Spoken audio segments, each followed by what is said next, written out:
नमस्कार students, BA part 3 की home science की क्लास में आप सभी का स्वागत है।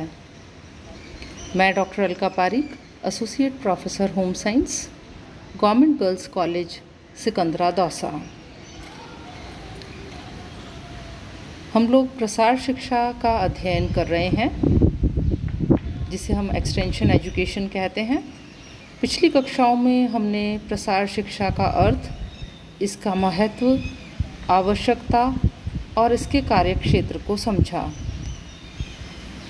आज की कक्षा में हम प्रसार शिक्षा के उद्देश्य और इसकी सिद्धांत की चर्चा करेंगे। जैसा कि हमने पहले पढ़ा, प्रसार शिक्षा की एक शाखा है और ये अन्य विषयों से संबंधित है। और प्रसार शिक्षा का अर्थ होता है कि नए वैज्ञानिक अनुसंधानों को जन जन तक पहुंचाना, जिससे कि वे उसका लाभ ले सकें। आज की कक्षा में हम प्रसार शिक्षा के उद्देश्य के बारे में जानकारी हासिल करेंगे। बच्चों, हमारा उद्देश्य हमारे लक्ष्य को दिशा देता है, इसलिए हमारे लिए प्रसार शिक्षा के उद्देश्यों को जानना अत्यंत आवश्यक है, क्योंकि यदि हमारे लक्ष्य हमें स्पष्ट होंगे तभी हम अपना रास्ता तय कर सकते हैं। और इसलिए सर्वप्रथम प्रसार शिक्षा के उद्देश्यों को स्पष्ट खोजना होगा। प्रसार शिक्षा के मुख्य उद्देश्य होते हैं लोगों के व्यवहार में वांछनीय परिवर्तन लाना। और इससे क्या होगा, जब लोगों के व्यवहार के अंदर परिवर्तन होगा तो वे अपने कार्य के तरीके सुधारेंगे, जिससे कि उन्हें अधिक से अधिक लाभ होगा और वो नए साइंटिफिक एडवांसमेंट्स का फ़ायदा उठा पाएंगे। इससे कई क्षेत्रों में फ़र्क पड़ सकता है, जैसे खाद्य और कृषि उत्पादन में बढ़ोतरी होएगी। इसके साथ ही परिवार के सदस्यों के स्वास्थ्य और पोषण स्तर उत्तम होगा, बेहतर स्वच्छता और सफाई का वातावरण बनेगा, नए ज्ञान और कौशल देने वाली शिक्षा का प्रचार और प्रसार होगा और इससे निर्णय लेने के अंदर अधिक कुशलता की प्राप्ति होगी। नव विचार और नई तकनीकों को लोग अपनाएंगे, समाज का विकास होगा और प्रत्येक व्यक्ति का आर्थिक स्तर मजबूत बनेगा। इसके साथ ही सामुदायिक विकास भी होगा। प्रसार शिक्षा के कुछ अन्य स्पष्ट उद्देश्य हैं: महत्वपूर्ण प्रायोगिक सूचना का प्रसार करना, कई सामाजिक मुद्दों पर लोगों के व्यवहार में परिवर्तन लाना, जैसे कि सामाजिक कुरीतियां हैं, पुराने तौर तरीके हैं, ग्रामीणों को बदलाव के लिए तैयार करके कृषि के तरीकों का नवीनीकरण करना और ग्रामीण स्तर पर लघु उद्योग शुरू करना, जिससे कि ग्रामीण महिलाएं घर बैठे ही कमा सकें।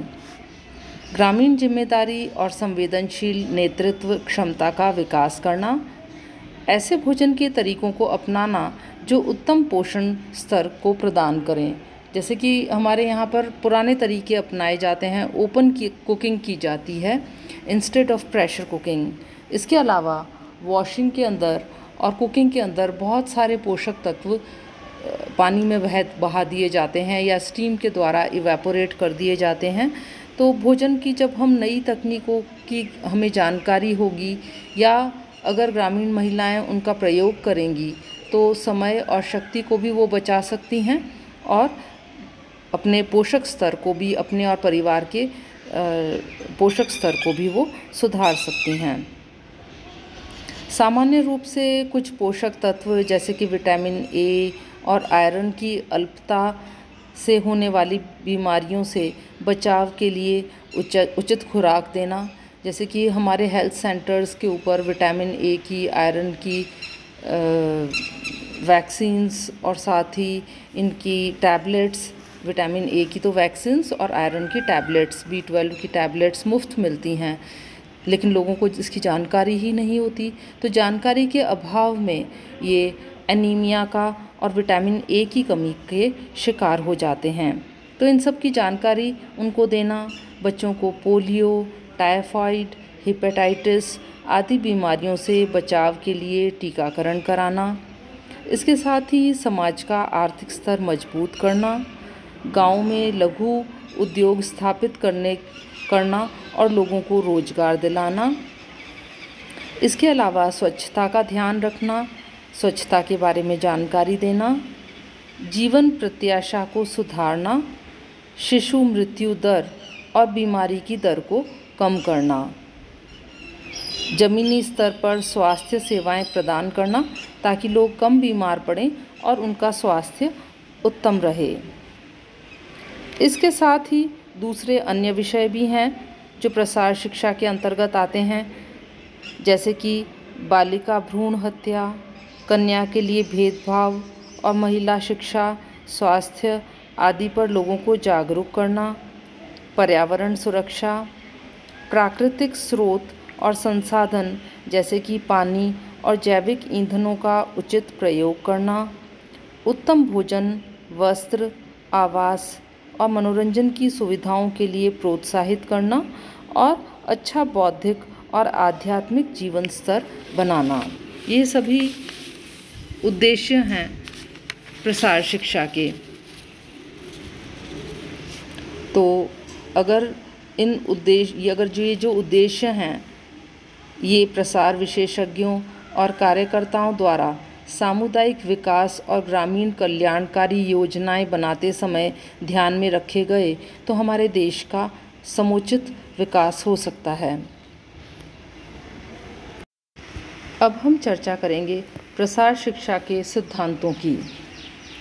प्रसार शिक्षा शिक्षा की एक शाखा है और अन्य विषयों की भांति इसके भी अपने सिद्धांत हैं जो सभी प्रसार कार्यक्रमों और नीतियों से प्रतिबंधित होते हैं। प्रसार सिद्धांत के अंतर्गत मुख्य रूप से मूल महत्व, मार्गदर्शक सिद्धांत और बुनियादी दृष्टि आते हैं। प्रसार सिद्धांत प्रसार सेवाओं, नीतियों और कार्यक्रमों को बनाने में एक दिशा की तरह कार्य करते हैं। आइए अब हम प्रसार सिद्धांत के कुछ मुख्य आयामों को परखें। सहभागी और सहयोगी पद्धति। लोगों तक शिक्षा पहुंचाने के लिए प्रसार शिक्षा एक सहभागी पद्धति है। प्रत्येक व्यक्ति के व्यक्तित्व का सम्मान होना चाहिए और व्यक्ति ने जिन परेशानियों का सामना किया है उनकी आवश्यकता के अनुसार शिक्षा प्रदान करके उन समस्याओं को सुलझाने का प्रयास किया जाता है और इसलिए व्यक्ति की स्वैच्छिक भागीदारी प्रसार शिक्षा के सभी तरीकों का प्रमुख अंग है। हर व्यक्ति से उम्मीद की जाती है कि वह परिवार, समूह और समुदाय के विकास के लिए एक दूसरे का सहयोग करे। यह सिद्धांत सामूहिक प्रयत्न के द्वारा समूह के निर्माण, समूह में कार्य और सामुदायिक विकास को प्रोत्साहित करता है। इसमें आ जाता है स्वयं सहायता। प्रसार शिक्षा का मुख्य उद्देश्य लोगों को यह सिखाना है कि किस प्रकार सोच समझकर कोई महत्वपूर्ण निर्णय लें, इस प्रकार वे अपनी मदद स्वयं कर पाएंगे। प्रसार शिक्षा लोगों को स्वयं सहायता करने के लिए आवश्यक प्रोत्साहन और सहायक प्रणाली प्रदान करती है। इसके अंतर्गत बदलाव की प्रक्रिया भी आती है। प्रसार शिक्षा इसका एक महत्व होता है लोगों को समूह में शिक्षा प्रदान करना और उनके व्यवहार, नज़रिए, कौशल और क्षमताओं में वांछनीय परिवर्तन लाना।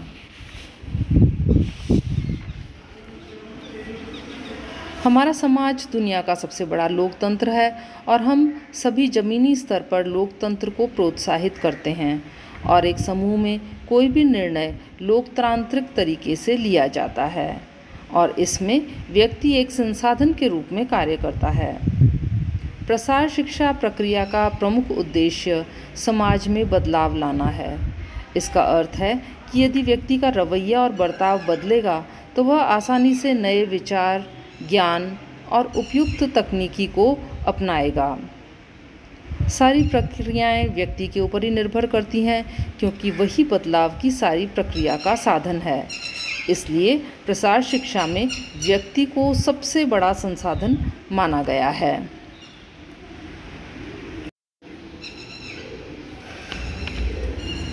उसके बाद आ जाता है रुचि और आवश्यकता आधारित।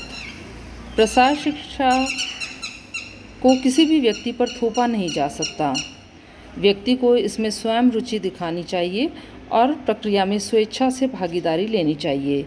इस उद्देश्य के लिए शिक्षा उनकी आवश्यकता अनुसार होनी चाहिए, जिसमें प्रसार शिक्षा में व्यक्ति की रुचि जागृत हो। और व्यक्ति की रुचि किस में होगी? जिसमें कि जो कि उसका काम होगा।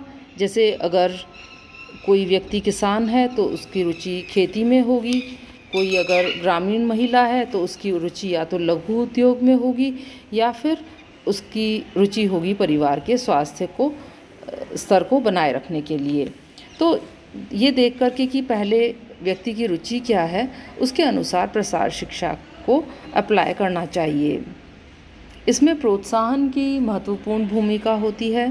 प्रसार शिक्षा व्यक्ति को नई खोजों, वैज्ञानिक तरीकों के ज्ञान और तकनीकी को अपनाने के लिए प्रोत्साहित करती है। प्रसार कार्यकर्ता वैज्ञानिकों और ग्रामीण लोगों के बीच का अंतर कम करता है और इसलिए स्वैच्छिक भागीदारी और नई तकनीकों को अपनाने और बदलाव लाने के लिए विचारों को प्रोत्साहन देना प्रसार शिक्षा का प्रमुख सिद्धांत है। इसमें सतत प्रक्रिया को हम समझेंगे।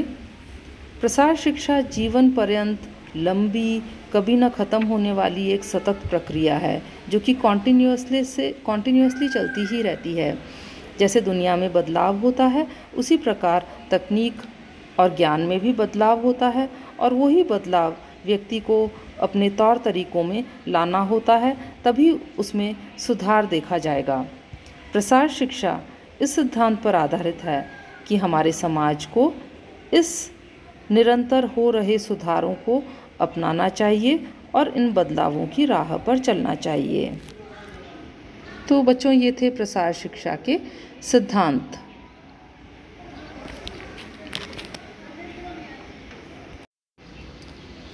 अब बच्चों, आप सोच रहे होंगे कि प्रसार शिक्षा देता कौन है, इसकी जानकारी कौन ऐसे लोग होते हैं जो कि प्रसार कार्यकर्ता का काम करते हैं। तो वे सभी व्यक्ति जो समाज या किसी समुदाय में प्रसार कार्य करते हैं, उन्हें हम प्रसार कार्यकर्ता कहते हैं।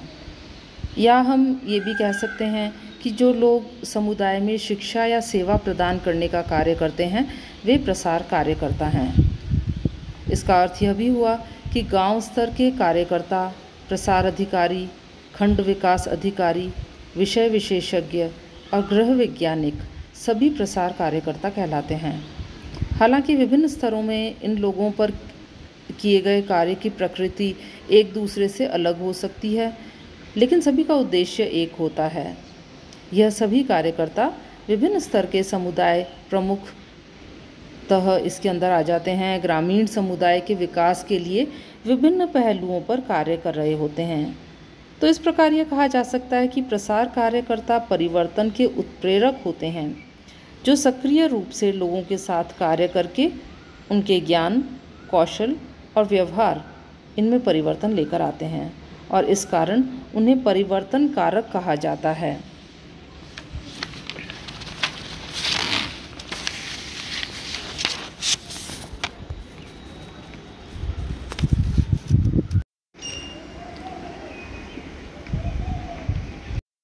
जैसा कि चित्र के अंदर दिखाया जा रहा है, इसमें प्रसार कार्यकर्ता की भूमिका बताई गई है।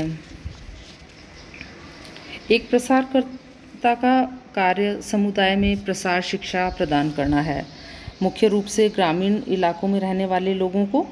हालांकि कई बार वह अच्छी अर्ध शहरी या शहरी समुदाय के साथ भी काम करते हैं, वहाँ पर कई तरह की भूमिका निभाते हैं और एक प्रसार कार्यकर्ता के रूप में कई गतिविधियाँ करते हैं। आइए बच्चों, अब हम प्रसार कार्यकर्ता की कुछ महत्वपूर्ण भूमिकाओं और गतिविधियों पर नज़र डालते हैं। आमतौर पर प्रसार कार्यकर्ता द्वारा सर्वप्रथम यही गतिविधि की जाती है कि वो गांव में भ्रमण करता है और वहाँ के लोगों की जानकारी लेता है, वहाँ के परिवेश से अपना परिचय करता है और भ्रमण के दौरान की जाने वाले सर्वेक्षण से उसको वहाँ के वास्तविक हालातों और समुदाय की समस्याओं को करने में मदद मिलती है। फिर विभिन्न प्रसार शिक्षा के तरीकों का वह प्रयोग करता है। लोगों तक सूचना पहुंचाने में कई विधियों का उपयोग करता है। लोगों की आवश्यकताओं, शिक्षा का स्तर, रुचि के हिसाब से प्रसार कार्यकर्ता उचित विधि का चयन करता है, जैसे सामूहिक कार्यों को बढ़ावा देना, लोगों और उनके आसपास के जीवन को सुधारना, खेती, पशुपालन और गृह प्रबंध के लिए नई और उत्तम तकनीकों में उनको परिचित कराना, आय सृजन के नए अवसरों से परिचय कराना। एक प्रसार कार्यकर्ता लोगों के नए कौशल सिखा करके और उनको वर्तमान में निहित कौशलों में सुधार ला करके और आय सृजन का नया अवसर दे सकता है, जैसे कि पैक्ड फूड्स को बनाना, उन्हें बेचना और ग्रामीण स्तर पर अचार बनाना, बड़ियाँ, पापड़ बनाना और small scale industries, cottage industries लगाना, आय सृजन के नए अवसरों से परिचित कराना, समुदाय के लोगों को व्यवस्थित ढंग से रहने और अवसरों और विशेषाधिकारों को पहचानने में मदद करना, समुदाय में सामाजिक, सांस्कृतिक और बौद्धिक गतिविधियों को बढ़ाना, लोगों को विकसित देशों की ग्रामीण समुदाय के जीवन स्तर से अवगत कराना, समुदाय के लोगों का व्यवहार, ज्ञान और कौशल बढ़ाना, समुदाय और वैज्ञानिकों के बीच केंद्र बिंदु बनना। एक प्रसार कार्यकर्ता लोगों की समस्याओं को वैज्ञानिकों के पास ले जाकर उसका समाधान लोगों को बताता है और इससे वैज्ञानिक और आम आदमी के बीच केंद्र बिंदु का वह कार्य करता है। और last but not the least, जीवन के नए तरीके अपनाने में समुदाय की मदद करना। प्रसार कार्यकर्ता के कुछ गुण हम डिस्कस करते हैं। एक प्रसारकर्ता प्रशिक्षण और अभ्यास के द्वारा स्वयं में कुछ गुणों को समाहित कर सकता है और ये सभी गुण किसी भी प्रसार कार्यक्रम को सफल बनाने में उसकी मदद करते हैं। पहला है कि वह ग्रामीण क्षेत्र से संबंधित होना चाहिए। दूसरा, उसे समुदाय की संस्कृति और समस्याओं की समझ होनी चाहिए। उसे गांव की स्थिति, वातावरण और जीवन में अच्छे समायोजन का प्रयास करना चाहिए। विषय की अच्छी समझ होनी चाहिए। एक प्रसार कार्यकर्ता ईमानदार, साहसी और बुद्धिमानी होना चाहिए। अपने लक्ष्य की प्राप्ति के लिए वह आत्मविश्वासी और सही निर्णय लेने की क्षमता रखने वाला हो। समाज के सुख दुख साझा करने में सक्षम होना चाहिए। वह लोगों को प्रेरित करने में सक्षम होना चाहिए। वह सिखाने के लिए उचित तरीकों के चुनाव में सक्षम होना चाहिए। उसे समुदाय के विकास की योजना के बारे में मालूम होना चाहिए। उसे स्थानीय नेतृत्व विकास को प्रोत्साहित करना चाहिए। निस्वार्थ भाव से काम करना चाहिए और व्यवहार सरल होना चाहिए। उसे लोगों के साथ विनम्रता, प्रसन्नता और मित्रता पूर्वक रहना चाहिए। तभी लोग उसे ठीक से सुनेंगे और उसकी बातों का भी अनुसरण करेंगे। तो इसके लिए प्रसार कार्यकर्ता को प्रशिक्षण दिया जाता है और इस प्रकार वह लोगों की मदद करता है। तो आज की क्लास में हमने प्रसार शिक्षा के सिद्धांत, उसके उद्देश्य और प्रसार कार्यकर्ता की भूमिका की चर्चा की। आशा है आज की क्लास आपको पसंद आई होगी। अगर आपकी कोई क्वेश्चन है, कोई क्वेरी है तो आप व्हाट्सएप ग्रुप पर पूछ सकते हैं। और अगर आपको आज की क्लास पसंद आई हो तो इसे लाइक शेयर ज़रूर करें। Thank you.